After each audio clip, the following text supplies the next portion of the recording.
오늘 말씀 접속의 제목이 주제가 하나님이 구원을 약속하시다는 겁니다. 스가랴서가 8장까지로 해서 앞부분이 좀 끝나고요.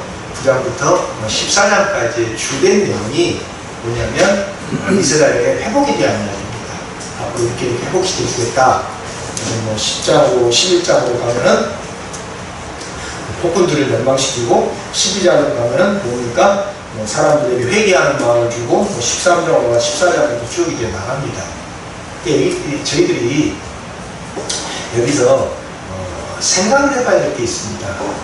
뭐냐? 왜 회복이 되어야 한가에 관한 겁니다. 아니 회복이라면 뭐 당연한 거 아닙니까? 회복되면 좋은 거잖아요. 그죠? 근데 왜 회복이 돼야 돼요? 이건 분명히 차이가 있습니다.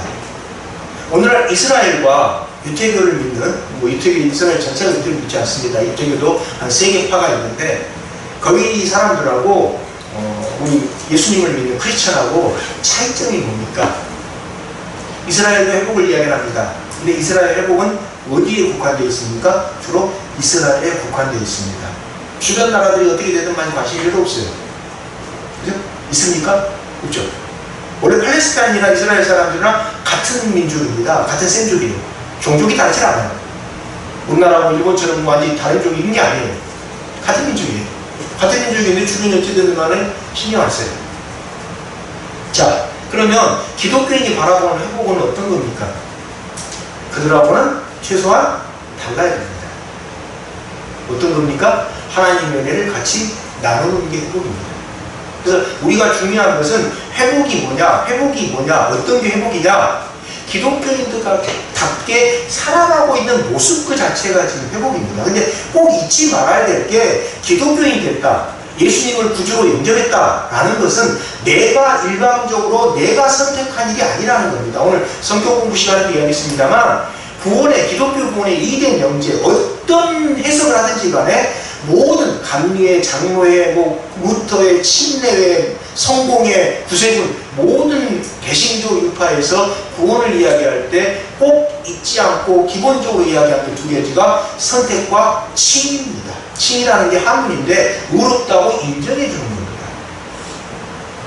내가 아무리 남들한테 많이 뭘 베풀고 살았어요. 근데 하나님께 그래서 의롭다고 인정을 안 해요. 왜? 그때 빚 갚은 거잖아. 그러면 구원하고 상관이 있습니까? 없습니까? 없어요. 없는데 내가 오늘 그럴 일이 없지만 그래도 그럴 일이 없는 게 아니라 별로 안 되는 돈이지만 그래도 가다가 아이스크림 사 먹을 돈 아껴가지고 길가에 있는 노숙자한테 그냥 하나 사시시라고 500원짜리 하나 주고 왔어요. 1000원짜리 있는데 500원씩 나눠가지고 그럼 500원밖에 안 되잖아요. 그죠? 근데 하나님께서는 그걸 갖다가 수고했다, 나의 종아 이렇게 해서 의로 인정해 줬다 이거예요. 그럼 어떻게 됩니까? 그게 의가 됩니다. 그죠? 그러니까 중요한 것은 내가 아무리 무엇을 어떻게 하는 것도 중요하지만 그것을 의롭다고 인정해 주느냐 안 해주냐 이거 자체가 먼저 기준이 되고요. 그럼 의롭다고 인정해 주려면 뭐가 됩니까? 하나님의 가치 기준에 합당한 일을 해야 돼요. 그리고 먼저는 뭡니까? 하나님이 나를 선택해야 돼요. 하나님이 나를 구원하려고 선택을 안 했는데, 그죠? 하나님이 나를 선택 안 했는데 하나님이 나를 사랑할 일 없잖아요. 그렇지 않습니까? 각 기본 전제입니다. 하나님이 나를 사랑하신다, 하나님이 사랑이시다라는 말의 전제는 하나님께서 나를 선택하셨다라는 겁니다. 하나님이 선택도 안 했는데 사랑할 일 없잖아요. 그죠? 아무리 원수를 사랑한다고 사탄까지 사랑해가지고 이단 사이비 교주한테도 사랑하는 교주님 왜 그러십니까? 이렇게 할 수 없잖아요. 그럼 말이 안 되잖아요. 그 사람들 성경에서 이야기하는 미워해도 된다는 영혼 장사꾼들인데, 그렇지 않습니까? 그래서 전제가 하나님을 사랑하신다라는 게 전제는 하나님께서 나를 선택하셨다라는 것이고, 그 다음에 선택하셨으니까 나타나는 게 뭡니까? 나를 의롭다고 칭해주신다 이거예요. 이게 뭡니까? 기독교인들이 회복을 한다고 했을 때 회복해 나가야 되는 방향입니다. 회복을 했는데 여전히 기독교가 약자를 위한 종교가 아니고 자기들끼리만 잘 먹고 잘 사면 되고 여자 목사 한 수는 인정 안 하고 이래버리면 회복이 아니에요. 그래서 스가랴 9장에서부터 쭉 나온 이스라엘 회복은 무엇을 이야기하느냐? 도대체 회복의 방향이 뭐냐 이거예요. 이 방향을 놓고서 갈라졌습니다. 누가 갈라졌습니까? 유태교하고 예수님하고 갈라졌습니다. 예수님의 제자들은 이 스가랴 9장에서부터 나오는 회복이 누구로 인해서? 예수님 안에서 모든 사람들에게 조건 없이 펼쳐졌다라고 받아들인 사람들이 예수님의 제자들인 거예요. 아니야, 그 회복 있잖아, 우리 그동안 많이 시달렸잖아. 누구한테? 바빌로니아한테, 알렉산더한테, 로마한테. 뭐하니라고? 하나님 믿는다고 시달렸다 이거. 그러니까 보상을 좀 받아야 되겠다. 아니, 하나님 믿는다고 몇천 년을 시달렸는데 그 정도 보상도 못 해주냐? 라고 이것을 전민 중심으로 이해하고 받아들였던 사람들이 누굽니까? 바리새파, 사두개파, 이런 사람들이에요.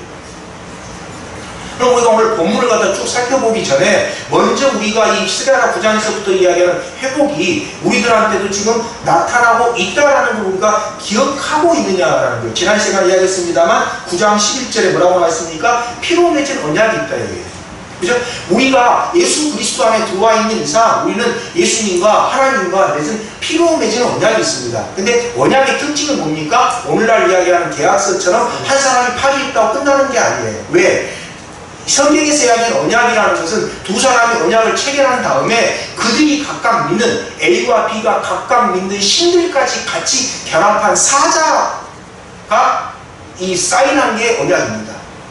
둘만 언약을 한 거 아니에요. 예를 들어서 저하고 누구하고 있어요. 그러면 우리끼리 파괴했어. 한 사람이 파괴했으면 법리적으로 가서 파괴했으므로 언약 무효 이렇게 되잖아요. 근데 성경에서 이야기하는 언약 베리트는 뭡니까? 내가 믿는 신과 그 사람이 믿는 신이 같이 맺어요. 그래서 네 존재가 인간들하고 그들이 믿는 신 넷이 같이 이루기 때문에 내가 깨뜨렸다고 해서 깨지가 않아요. 왜? 내가 같이 연결한 내가 믿는 신도 깨뜨려야 돼요.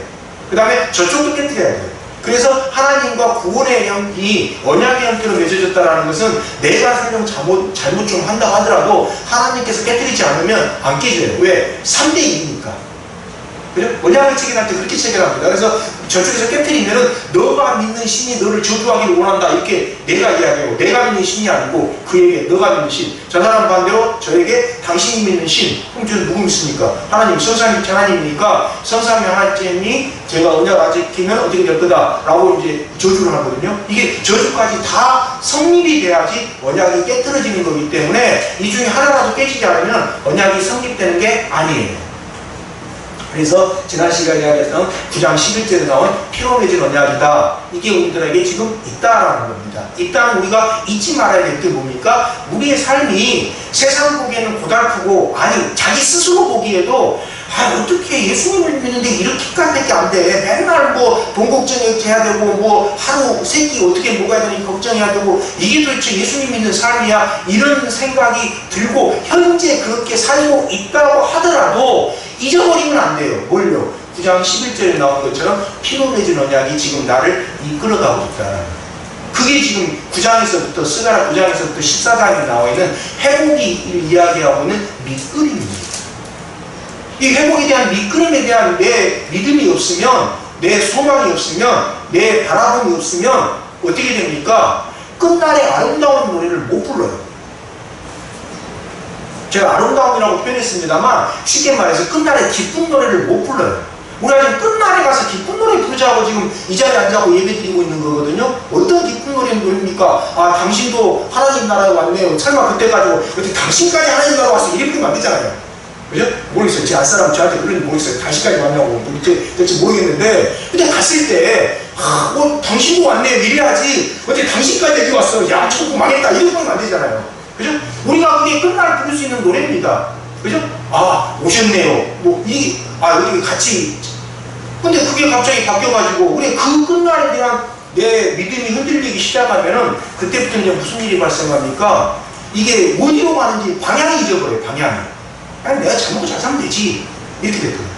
내가 잘 먹고 잘 사는 게 문제가 아니라, 내가 기독교인답게 살아가야 되는 게, 기독교인답게 살아가고 있는 모습이 회복된 모습이고 그게 우리가 지나가는 회복의 방향이기 때문에 그게 만약에 없어져 버린다면 기독교인이 아무리 많아지고 사람 숫자가 많아진다고 하더라도 어떻게 됩니까? 오늘날 한국 기독교 같은 모습이 이제 발생합니다. 1910년대 한국 기독교인들이 오늘날에 비해서 몇 프로 되지도 않았어요. 근데 그분들은 뭘 일으켰습니까? 네. 독립운동을 하쳤고 사람들한테 교육을 서비스를 제공했고 민족을 갖다 깨웠습니다. 근데 오늘날은 거의 800만쯤 된다라고 하는데 당연히 행동하는 거 보면은 많이 모르겠어요. 뭘 하시고 계시는지. 그래서 우리가 회복을 이야기할 때 첫 번째는 뭡니까? 내가 회복이 되고 있다는 걸 알아야 돼요. 그냥 무조건 믿습니다 이게 아니라 진짜 회복이 되고 있다. 왜 회복이 되고 있습니까? 내가 바로 9장 11절에 나온 것처럼 뭐가 있습니까? 피로 맺은 언약 안에 같이 살고 있습니까? 그죠? 여러분 지금 예수 그리스도 안에 같이 살고 계시잖아요. 네. 안 사세요? 안 사시는 분들이 뭐 이 더운 날 이렇게 뭐 에어컨 좀 나오는 거 시원한 저기 커피숍에 가서 커피나 마시니 여기서 뭐 따분한 그 뭐 윤재진 목사 설교를 듣고 있습니까? 그건 아니다는 말이죠. 그죠? 그러니까 우리가 일단 여기 와서 예배를 드리고 하는 것 자체가 일단 우리가 예수 그리스도 안에 살고 있다는 게 전제되지 않으면 일어날 수 없는 일들입니다. 같이 예배드리고 같이 찬양하고 이거 자체가 지금 예수 그리스도 안에 있다는 그 전제거든요. 이거 자체를 우리가 가지고 가야 돼요. 첫 번째는 내가 지금 예수 그리스도 안에 있구나. 그 말은 지난 시간에 말씀드렸던 것처럼 피로 맺은 언약이 내 안에 있구나. 그 다음 두 번째는 뭡니까? 그렇다면은 내가 지금 살고 있는, 내가 지금 걸어가고 있는 길이 내 마음에 안 든다고 하더라도 저도 안 든 거 많아요 솔직히. 그렇지만 뭐냐? 하나님께서, 예수님께서 나를 회복의 길로 이끌어 가신다라는 것을 믿어야 돼요. 그건 믿을 수밖에 없어요. 안 보이는데 어떻게 합니까? 보입니까? 안 보여요. 안 보이지만 그렇게 가고 있다 이거예요. 그죠? 그래서 뭐라는 겁니까? 그 희망을 놓치면 안 돼요. 기독교인들이 예수님께서 강림하실 것이다, 아니면 예수님께서 내 삶을 새롭게 하실 것이다 라는 희망을 놓쳐버리면 세상 사람들하고 똑같아집니다. 그러면 굳이 강해질 필요가 없어요. 뭐하라고 강해집니까? 여기 보세요. 12절에 보면 내 백성이 나를 힘입어서 강해지도록 하겠다 그랬잖아요. 내가 스스로 강해지는 게 아닙니다. 누가 강하게 하는 겁니까? 성령님이, 하나님이 강하게 하세요. 그럼 왜 하나님께서 강하게 하십니까? 그 사람을 통해서 뭘 드러내라고? 하나님의 역사를 드러내라고 강하게 하시는 겁니다. 근데 고작 강해졌더니 하는 게 막 돈만 끊어가 돈 하면서 돈 자랑하고 다니면 그건 강해지는 게 아니에요. 그러니까 우리가 회복된다고 했을 때 꼭 기억하셔야 될 게 회복의 포인트, 회복의 지향점이 어딘지 우리가 흔들리면 안 돼요. 이래버리면 교회가 무슨 세상처럼 그냥 돈 많이 번 게 회복이라고 착각을 하고요. 숫자 많아지는 게 회복. 그거 회복 아니에요. 아니 물론 숫자가 많아지면 좋죠. 저부터 뭐 많아지면 좋아요 솔직히. 근데 그건 각 사람에게 주어진 분량이 있는 거고 그건 별개입니다. 그건 부수적인 것이 핵심이 아니에요. 그냥 있어도 그만 없어도 그만이에요. 그래서 우리가 회복된다라고 할 때 우리 회복의 방향이 어디냐예요. 그죠? 그리고 성령님께서 내 방향이 나하고 다를 때가 있는데 그때 어떻게 되느냐. 그때 뭘 해야 돼요? 지금 내가 예수 그리스도 안에 있는 이상 하나님께서 나를 강하게 하셔서 당신을 드러낼 것이기 때문에 분명히 나도 모르는 무언가가 나타날 것이다 라고 버티면서 가는 수밖에 없습니다. 그때는 막말이 아니라 진짜 버티는 게 믿음이에요. 그때는 안 보일 때는 버티는 게 믿음입니다. 믿음을 막 그냥 뭐 무시하게 그렇게 맨날 그렇게 우리 삶이라는 게, 우리 신앙생활이라는 게 그렇게 호락호락하지 않습니다. 어떨 때는 버텨야 될 때도 있어요. 버티는 게 전혀 나쁜 게 아니에요. 그죠? 버티는 게 나쁜 것도 아니고 뭐 실망스러운 것도 아니에요. 그게 우리 삶의 모습입니다. 버틸 때는 대신에 어떻게 버텨야 됩니까? 정정당당하게 버텨야 됩니다. 주일날 예를 들어서 주일날 예배 오면서 버텨야지, 주일날 예배도 안 하고 어디 가가지고 룸사람하고 술 마시고 있어 버티면 그거 소용없어요. 그건 안 돼요. 그래서 바울이 뭐라고 이야기합니까? 로마서에 선으로 악을 이겨라고 있습니다. 그게 바로 버티는 방식이에요. 그 희망을 우리가 놓쳐버리면 회복됐다라고 하는데 회복된 게 뭐 세상에서 이야기하는 회복하고 별다를 게 없어가지고 뭐 기독교인들은 회복돼봤자 뭐 특별한 게 없네 이렇게 됐거든요. 그리고 회복된 다음에 우리가 나눠야 될 게 뭡니까? 이 12절에 나온 것처럼 하나님이 나를 강하게 하셨다고 하나님의 온기를 같이 나눠야 되는데 회복됐는데 보니까 나누는 게 보니까 뭐예요? 자기 자랑하고 자기가 쌓은 부만 나눠요. 그러면 이제 그건 뭐 성경에서 이야기한 회복도 아니고 자기만의 업적이고 자랑이 돼버리니까 그런 소용이 없습니다. 자, 그 이야기가 나와 있는 게 어디냐면은 바로 9절입니다. 9장 11절에 나왔던 이야기가 10장 9절에 또 나옵니다. 뭐라고 나옵니까? 멀리서도 나를 기억할 거다. 9절에 뭐라고 했습니까? 여러 백성들 가운데 흩어버려도, 그죠? 오늘날 흩어질 일은 없잖아요. 오늘 하나님 믿는다고 막 민족을 흩어버리고 그런 일이 없지 않습니까? 그렇기 때문에 이걸 여러 민족 가운데 흩어졌다는 걸 오늘말로 표현해보세요. 그건 뭡니까? 내가 생각지 못했던 어려운 환경, 생각지 못했던 곤란함, 비참함 이렇게 처한다 하더라도 뭔 잊지 말아야 돼요. 내가 하나님의 백성이고 하나님께서 나를 인도하고 계신다는 걸 잊으면 안 돼요. 그게 뭡니까? 끝날 희망을 볼 수 있는 거기 때문에 그것까지 놓쳐놓고 뭐 그냥 뭐 이래뿐이면 아무 소용이 없어요. 제가 성령님의 계획에 따라서 뭐 생각지도 못했던 건데 그 뭐 저기 구로동에 있는 무슨 뭐 M맨 교회라고 하더라고. 그것도 M교회라고 하더라고. 뭐 많은 무슨 교회래요. 거기 나온 사람들을 상담을 하게 됐어요. 아니 갑자기 저를 카톡방으로 초대를 하고 뭐 해가지고 이제 해서 뭐 처음에는 별 생각도 안 하고 했다가 뭐 카톡방에 뭐 쓰고 하다 보니까 간단해요. 어떻게 이렇게 자기들을 잘 이해를 하네요. 자기들을. 근데 그거 제가 뭐 잘나서 이해하는 게 아니라 제가 그런 아픔을 겪어봤기 때문에 좀 썼더니만 너무 자기를 잘 이해하는데 그동안 뭐 보니까 뭐 여기저기 막 목사를 만나고 해봤는데도 이해하는 목사들이 별로 없는데 어떻게 잘 이해하냐? 막 이해하는 게 뭐 달리 이해합니까? 제가 그런 고통을 받아봤기 때문에 이해하는 거지 다른 거 없어요. 능력이 뛰어날 수도 아니에요. 그래서 나오는 게 뭡니까? 그때 알게 되는 게 뭡니까? 내가 그동안 받았던 고통 이런 것들이 고난 이런 것들이 결국 이 사람들을 이해하는 뭐가 돼요? 내 아픔이 그들을 회복하는 뭐가 되는 겁니까? 치료제가 되는 거예요. 그죠? 그걸 어떻게 헤아릴 수가 있어요? 나는 막 열심히 공부를 했어요. 막 죽으라고 돈을 벌려고 했어요. 막 10년 동안 많이 벌었어요. 근데 갑자기 누구한테 친구를 믿었던 친구한테 그냥 투자할 때만 한순간에 다 날려버렸어요. 야 어떻게 세상에 이럴 수도 있냐, 믿었던 친구만이 이러구나 이렇게 막 한탄이 돼가지고 자기가 바보스럽게 느껴져가지고 에이씨 모르겠다고 교회도 안 나오고 뭐 안 나오고 딱 있었어요. 그럼 됩니까? 아무것도 안 돼요. 자 그런데도 아까 말씀드렸던 것처럼 정정당당하게 버티기 위해서 주위로 꼬박꼬박 나갔어요. 왜 나가냐? 하나님 보고 째려보려고 나갔어요. 나가가지고 하나님 믿었는데 나 이렇게 됐어요. 어떻게 하실래요? 라고 맨날 이렇게 째려만 보고 왔어요. 근데 어느 날 보니까 어떻게 됐습니까? 그 고난이 다른 사람들을 치유하는 치료제가 되어 있는 자신을 발견하게 됩니다. 이게 뭡니까? 바로 믿음의 싸움입니다. 그죠? 그래서 믿음의 싸움이 9장 11절에 나온 게 10장 9절에 이어져요. 흩어졌다고 하더라도 기억해놔야 돼요. 멀리서. 또 한 가지 믿음의 싸움이 특징이 어디에 나옵니까? 7절에 나옵니다. 7절에 뭐라고 나옵니까? 보세요. 에브라임, 북이스라엘인데 에브라임이 아니라 거기에 7절에 보면 그들의 아들, 딸들도 구원을 보고 기뻐할 것이다. 아들, 딸은 언약할 때 피로 맺은 언약을 체결할 때 같이 있었어요? 없었어요? 없었어요. 후손들이에요. 근데 그 아들, 딸들이 구원을 보고 기뻐할 거예요. 무슨 말입니까? 신앙의 열매는 반드시 성경에서 이야기할 때 신앙의 열매는 당대에 다 거둘 수가 없습니다.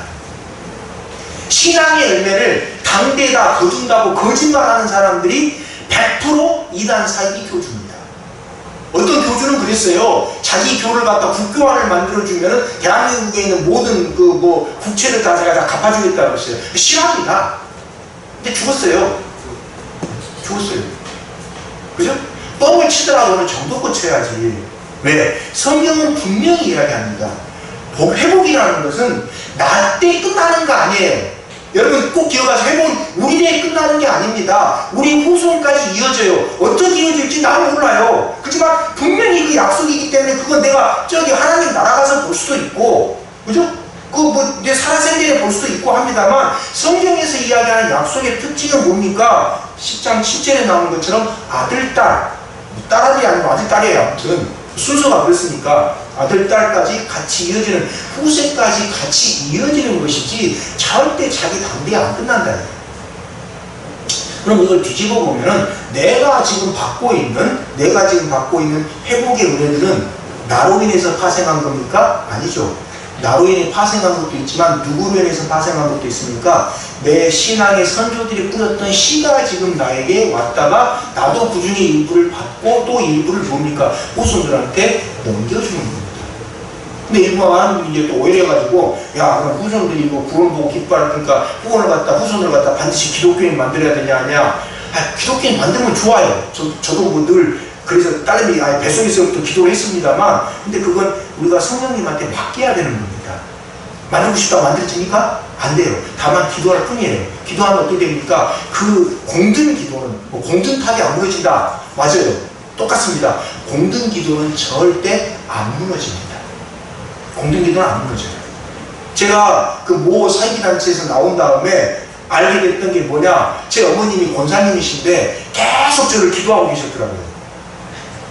근데 있을 동안에 말 안 해요, 그런 걸. 전혀, 시골에 가도. 근데 내가 기독교로 와가지고, 기독교인이 돼가지고, 목사까지 딱 가고 했더니만, 딱 이제 그 고향에 갔는데, 같이 또 나갔어요, 새벽 기도에. 딸랑딸랑 어머님하고 같이, 어머님 좀 이렇게 어깨에다 힘 좀 드리려고. 목사가 된 사람이 시골교회인데 새벽 기도에 딱 권사하고 둘이 있으니까 전부 다 이렇게 막, 어머님을 갖다 막 이렇게 쉽게 말해서 죄송합니다. 막 이렇게 축겨 세워주는 거예요. 어떻게 아들이 목사가 됐냐고. 뭐 거의 그때부터 뭐, 재직위에서 뭐라 합니까? 원터처블? 터치부가예요. 그냥 저 권사는 아들이 목사인데 함부로 하지 마라. 그렇게 돼버려가지고 제가 또 나가서 또 했죠. 또 어머님한테 효도한다고.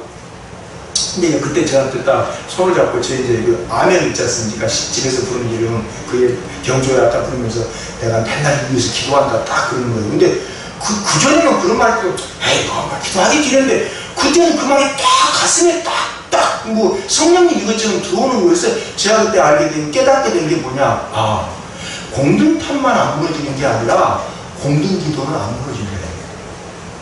왜? 그때 그 99년에 제가 나올 때 나오려고 나왔던 게 아니거든요. 이 상황이 틀어져갖고 갑자기 쫓겨난 거예요. 쫓겨난 거예요. 나온 게 아니라.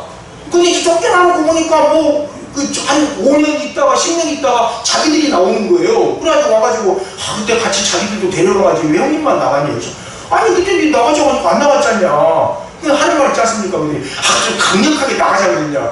그때 강력하게 나가자 했더니만 저를 갖다 완전 이상한 사람이라고 쫓아내놓고는 그때 강력하게 나가자 그러지 그때 혼자만 이렇게 나가냐고 뭐 아쉽지만 어쩔 수 없다고 한 5년쯤 뒤에 찾아와가지고 서울대 다녔던 그렇게 이야기를 해요. 그러면 그런 상황들이 뭡니까?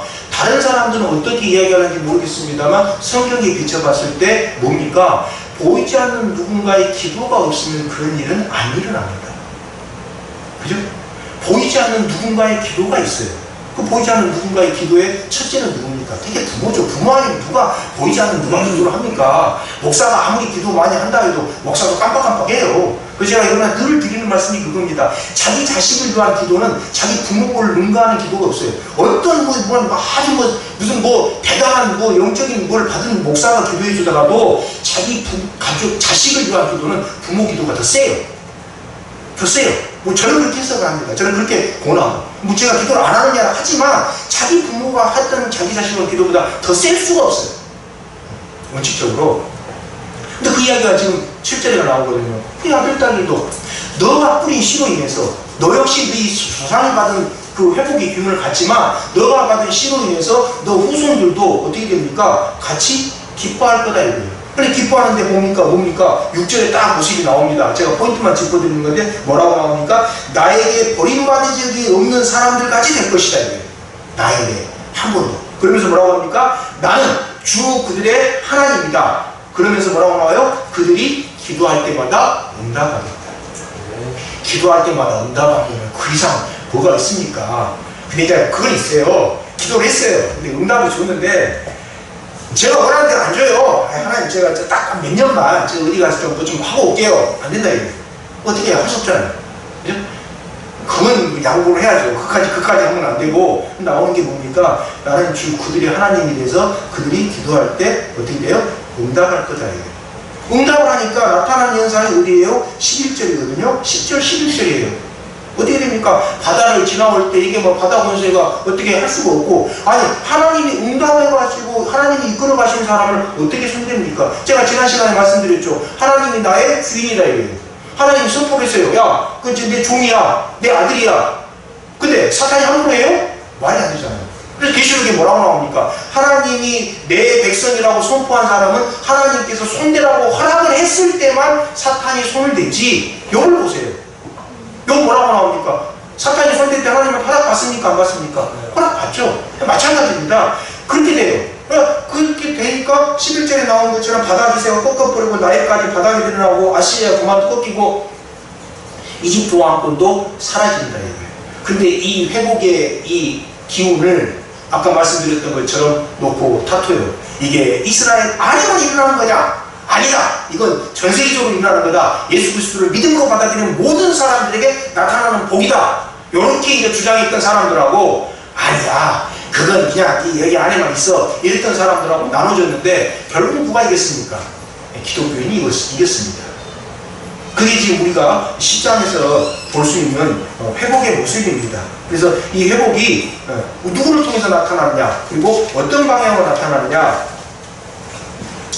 자, 그 다음에 아까 말씀드렸던 것처럼 이런 회복의 기운들을, 언약을 우리가 기억하고 있느냐. 근데 자, 1절로 한번 가볼게요. 1절에 좀 재밌는 이야기가 나옵니다. 어떤 이야기냐, 비를 내려달라고 비를 하게 돼요. 이게 뭔 이야기일까요? 열왕기상 17장에 보면은 엘리야하고 바알 선지자들하고 다툼을 합니다. 왕상 18장입니다. 17장에서는 도망갔고요. 왕상 18장에 보면 이제 내기를 합니다. 누가 비를 내리게 하느냐. 이게 무슨 뜻이냐? 그 중동에서는 비를 내리게 하는 신이 누구였습니까? 바알이었습니다.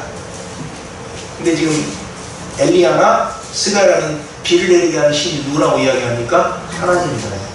그러니까 엘리야하고 싸우거든요. 바알 선지자 아세라 850이라고. 누가 비를 내리게 하냐? 비를 내리게 하는 신이 진짜 신인데 바알이 비를 내리게 하냐? 아세라가 내리게 하냐? 아니면 하나님이 내리게 하냐? 이렇게 돼 있거든요. 그래서 누가 이겼습니까? 하나님이 이겼어요. 자, 오늘 10절에 보면 뭐라고 나와 있습니까? 비구름을 일게 하시는 분이 주님이시다. 그래서 주님께 사람들의 소나기를 주고 각 사람에게 밭에 채소를 주신다.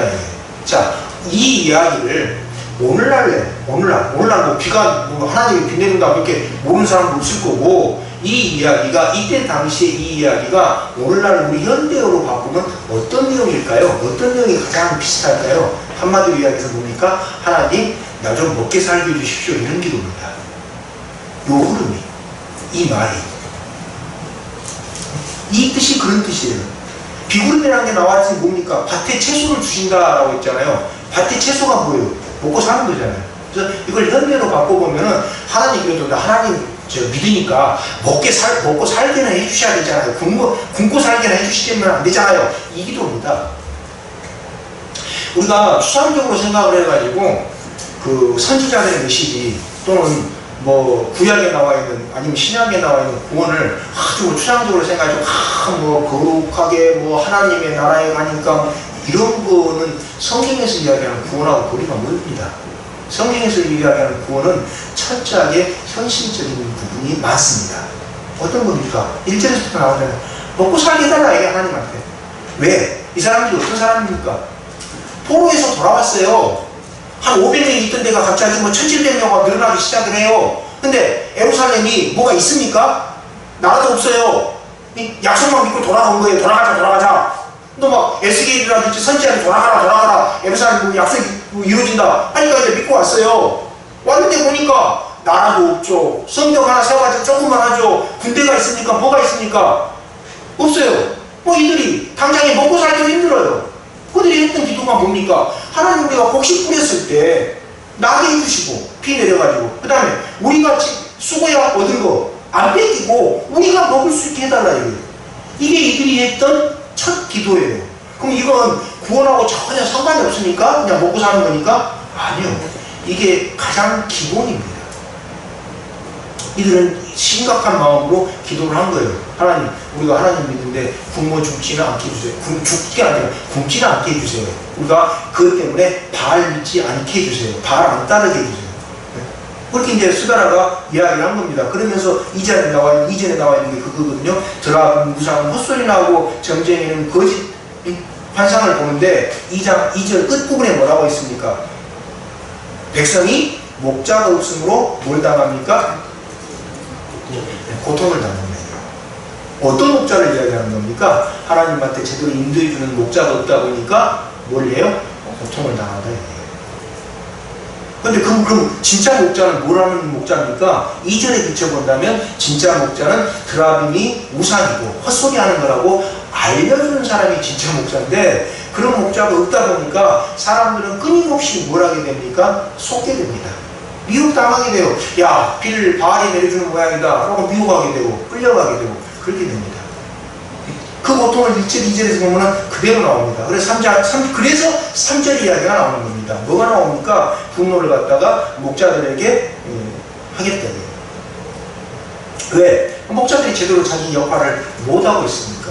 우상하고 드러나고 믿으라고 해버리니까 됩니까? 안 되죠. 거짓 메시지를 분별할 수 있는 능력을 알려줘야 되는데 거짓 메시지를 분별할 수 있는 능력을 갖추는 게 아니는 게 아니라 뭐합니까? 특정 사람에게 매몰되게 만들어요. 매몰하게. 특정 사람을 쫓아가게 만들어요. 그것은 성경에서 이야기하는 회복된 상태가 아니에요. 그러니까 목자들이 자기 역할을 못하고 있으니까 그 목자들을 쳐놓고 나오는 게 뭡니까? 4절에 보면 하나님께서 약속하신 사람은 누굽니까? 모퉁이 돌과 같은 사람입니다. 그래서 1, 2, 3절의 쭉 3절까지의 모습을 보면 이스라엘의 지도자들이 제대로 하나님을 믿지 않고 하나님께 제대로 된 믿음을 보이지 않고 있었던 그 모습을 그대로 적나라하게 보여줍니다. 그래서 지도자들이 미혹이 되어 있으니까 그때 사람들 당연히 따라서 어떻게 됩니까? 미혹하게 됩니다. 그래서 사제에 나온 것처럼 하나님께서 누구를 내세웁니까? 모퉁이 돌 같은 사람들이 꺼내셔가지고 이제 어떻게 됩니까? 5절부터 이렇게 쭉 나가는 회복의 기운인데 5절에 보면 주님께서 그들과 함께 계시니 원수의 기마대가 부끄럽게 될 것이다. 기마대라는 것은 그때 당시에 생각했던 최고의 무기거든요. 최고의 무기가 기마대입니다. 뭐 그때는 말 이상은 없잖아요. 근데 말을 아무나 타시는 것도 아니고 말을 갖다 갖추려면 뭐 한두 분이 갖고 말을 갖출 수 있는 것도 아니고 그러니까 딱 그렇게 해서 하나님께서 이렇게 회복인다고 시키신다고 나가는데 앞에 전반부에 쭉 나오는 거 보면은 뭡니까? 바로 이런 모습이에요. 목자가 이렇게 잘못돼가지고 백성이 고통당하고 이렇게 쭉 모습입니다. 자, 우리가 이 부분에서 한번 생각을 해봐야 될 게 있습니다. 어떤 거냐면 구약시대 선지자들은 줄기차게 사무엘부터 시작해서 제1호 선지자라고 불리는 사람이 사무엘입니다. 우리는 뭐 모세도 선지자라고 보는 사람도 있는데 모세는 또 이제 입장이 좀 다릅니다. 그래서 이스라엘 사람들은 모세는 또 선지자라고 말해요. 그래서 성경 기록상을 보면 사무엘이 마지막 사사이자 1호 선지자 뭐 이런 식으로 이제 기록이 되어 있어요. 자, 그래서 사무엘 이후부터 쭉 선지자들이 계속 이제 나타나다가 문서 선지자들이 나타납니다. 문서 선지자는 뭐냐면 자기들의 메시지를 글로 쓰는 사람들입니다. 이 사람들이 공통적으로 이야기했던 게 뭐냐면 왕권의 남용입니다. 고남용입니다. 왕권을 함부로 하면은 하나님께서 허락하시지 않는 것보다 더 많이 쓰는 건 안 된다라는 그런 선포를 사무엘 이후에 모든 선지자들이 합니다. 이 말은 무슨 뜻이냐? 모든 선지자들한테는 어떤 의식이 있었냐? 이스라엘의 진짜 왕은 누구다라는 의식이 있었으니까 하나님이다라는 의식이 있었어요. 그렇죠? 그래서 이게 어디입니까? 아까 말씀드렸던 것처럼 9장에서 나온 너희들의 왕이 있다. 그 왕이 누구다? 하나님이다. 이 이야기하고 그대로 9장하고 10장이 이어집니다. 오늘날도 마찬가지입니다. 그럼 보세요. 그때 선지자들이 몇백 명만 그렇게 외쳤을 때 그 말을 받아들였던 왕이 몇 명이나 됩니까? 몇 명 없어요. 히스기야 아니면 뭐 요시야 뭐 한두 명이에요. 그런데도 불구하고 이들은 계속 외쳤어요. 우리 같은 경우는 그냥 포기할 거예요. 몇백 년 들어봐도 안 되니까 에이 해봤자 안 돼. 뭐 포기할 거예요. 근데 이들은 계속 외쳤습니다. 왜 외쳤습니까? 아까 말씀드렸던 끝날의 희망을 믿었기 때문에 그게 가능했던 것이고 그렇게 외쳤던 겁니다. 그래서 스가랴서를 갖다가 보면은 많은 분들이 그럽니다. 어떤 거냐? 스가랴서를 어떻게 보냐? 구약시대에 뭐 묵시서라고 이야기 드렸던 것처럼 그냥 환상 뭐 이렇게 해가지고 뭐 스가랴로 환상을 보고 뭐 했는데 이거 뭐고 뭐 이게 예수님으로 통해서 어떻게 이루어졌고 맞아요. 예수님을 통해서 이루어졌고 했습니다. 라고만 이야기를 해요. 근데 앞부분에서 몇 번 말씀드렸습니다만 구약 성경에 나타나는 모든 환상들은 거의 모든 환상은 꼭 귀결점이 어디냐? 정의롭게 살아라, 공의롭게 재판해라, 가난한 사람하고 같이 나눠라, 네 주변에 고아 과부 레위인이 뭐 배고파서 굶는 일이 없도록 하라 이런 메시지로 결론이 납니다. Y자처럼 이렇게 깔때기가 그렇게 결론이 나요. 그러면 중요한 건 뭡니까? 결론이에요. 서로 결론이 아니라 결론이에요. 그러니까 환상을 못 본다 하더라도 나는 한 번 본 적이 없고 뭐 목사는 저 목사는 내가 뭐 봤다고 말은 자기가 본 적이 있다. 상관없어요. 서로 본론이니까. 결론은 뭡니까? 결론은 뭐예요? 공의롭게 살고 정의롭게 재판하고 가난한 사람하고 같이 나오고 그 다음에 여기 나오는 것처럼 뭡니까? 오늘 말씀 나오는 것처럼 뭐예요?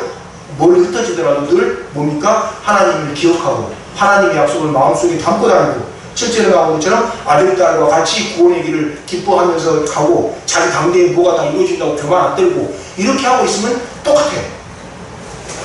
그게 결론이에요. 결론이 중요하지 서론 본론이 별로 중요하진 않아요. 그리고 여기에 보면은 8절 한번 보십시오. 내가 휘파람을 불어서 그들을 모으겠다. 내가 이미 그들을 구원하였으니 그들이 옛날처럼 다시 번성할 것이다 라고 되어 있잖아요. 뭡니까? 흩어진 민족이 같이 모여서 예배드리는 게 구원이다 라고 이야기를 하시는 거거든요. 그러면 오늘날 뭐 흩어져요? 안 흩어지잖아요. 그럼 오늘날 흩어지는 이걸 갖다 우리 삶에 우리 신앙생활에 적용했을 때는 뭡니까? 나의 흩어진 마음이 하나로 합쳐지는 게 바로 오늘입니다. 그죠? 내가 흩어졌어요. 마음이 정신없어요. 마음이 흩어져 있으면 정신없습니다. 요리 갈까 저리 갈까 전혀 정신없어요. 그 마음을 하나로 모아서 내가 뭘 해야 되겠다. 어떻게 내 삶에서 포기해야 될 것과 포기해야 되지 않을 게 무엇이다 라고 구분할 줄 아는 그런 능력이 생기는 것, 그런 눈이 생기는 거예요. 이게 바로 뭡니까? 성경에서 이야기하는 구원의 한 모습입니다. 100% 모습이 아니라 구원이 여러 가지 모습이 있어요. 구원의 여러 가지 모습이 있는데 그 중에 한 모습이 그거예요. 예전에 말씀드렸던 것처럼 부활이라는 것이 막연하게 또 아니면 추상적으로 신령한 몸으로 다시 사는데 그런 부활이 아니에요. 그것도 부활의 한 모습이에요. 근데 부활을 진정으로 이야기할 때는 부활이 뭐가 있다고 그랬습니까? 부활의 질서를 받아들이는 겁니다. 부활의 질서를 받아들이지 않은 부활이 뭔 소용이 있습니까? 뭐 생명연장의 꿈이에요? 한 번 더 사는 거예요?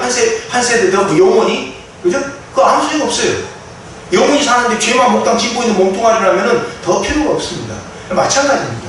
본문에서 우리들한테 쭉 흐름을 통해서 이야기해주는 게 9장 이후에 스가랴와 9장 이후 우리들이 이야기해주는 건 뭐냐? 이스라엘의 회복이 나타날 것이다. 남유다의 회복이 나타날 것이다. 근데 현실을 보면 이게 무슨 회복이냐? 말도 안 되는 현실이에요. 근데 이전이 나타난다. 그러니까 십자가에 딱 와서 이제 노골적으로 야 먹고 살게 해달라고 하나님한테 기도해. 1, 2절이 이야기거든요. 먹고 살게 아니 비내게 해달라. 최소 해달라. 먹고 살게 기도해. 괜찮아. 나쁜 거 아니야. 그죠? 나쁜 게 아니라고 선지자가 선포를 했어요. 그러면서 끝부분에 가서 뭐라고 이야기해요? 쭉 흐름이 뭐예요? 그런데 먹고 살고 기도하고 뭐 다 하는데 한 가지 잊지는 마. 뭐 하나님께서 너를 구원의 길로 인도하고 계시고 그를 위해서 너희들을 갖다가 흩어진 사람들을 뭉치게 할 거고 모이게 할 거고 뭐 할 테니까 나오는 것처럼 구절에 나오는 것처럼 멀리 가더라도 하나님의 약속 잊지 말고 기다려. 이렇게 이야기 나오는 게 10장 전체에서 전체적으로 10장 전체에서 통괄적으로 우리들한테 보여주고 있는 말하고 있는 스가랴가 말하고 있는 뭡니까? 바로 구원의 회복의 청사기입니다. 저는 여러분도 마찬가지입니다만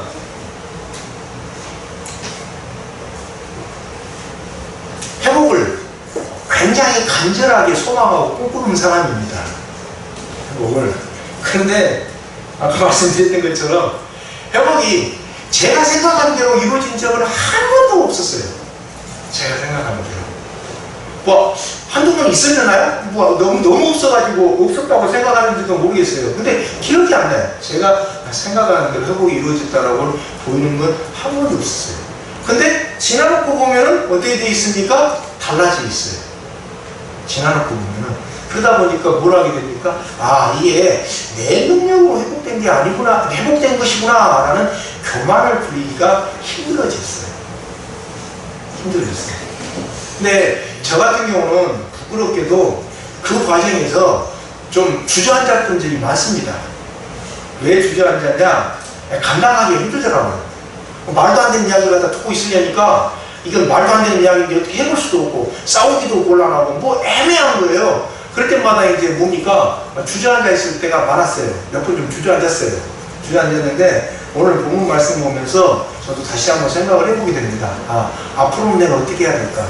그죠? 우리가 앞으로 살아가면서 분명히 회복을 약속받았습니다만 회복을 약속받았어요? 회복을 약속받았습니다만 분명히 우리가 생각지 못했던 그런 믿음의 싸움들이 분명히 우리들한테 나타날 겁니다. 안 나타날 수가 없어요. 그죠? 지난 시간도 말씀드렸으니까 사탄이 우리 가만히 놔두겠어요? 절대 놔둘 수가 없어요. 그죠? 과연 그때 나는 어떻게 이겨나갈 것이냐? 저도 그건 정답을 지금 여러분한테 뭐 자신있게 이렇게 하겠다 이렇게 말씀 못 드려요. 왜? 저도 그건 풀어나가는 숙제니까. 다만 우리 성경에 비춰봤을 때 꼭 우리가 잊지 말아야 될 것이 아까 말씀드렸던 9장 11절하고 뭡니까? 10장 9절이에요. 이러한 자세로 가지고 우리가 버텨나가야 되겠구나. 그죠? 그래야지 뭐가 그려집니다. 분명한 것은 보이지 않는 힘이 있다라는 겁니다. 네. 보이지 않는 힘이 있어요. 그럼 믿거나 안 믿거나 한 건 자유예요. 제가 믿으라고 강요할 수는 없어요. 그렇지만 보이지 않는 힘이 있어요. 그래서 우리는 그 힘을, 보이지 않는 어떤 힘입니까? 우리를 하나님께서 피값으로, 예수님의 피값으로 사셨기 때문에 피값 주고 샀는데 함부로 대하지 않죠. 내가 그걸 갖다가 5만원 주고 5만도 아닙니다. 1,000원 주고 산 거하고 2,000만원 주고 산 거하고 같습니까? 1,000원 주고 산 거 싸다가 쓰다 버려요. 그죠? 근데 그걸 갖다가 뭐 1억이나 주고 샀어봐요. 함부로 대합니까? 함부로 대할 수가 없어요.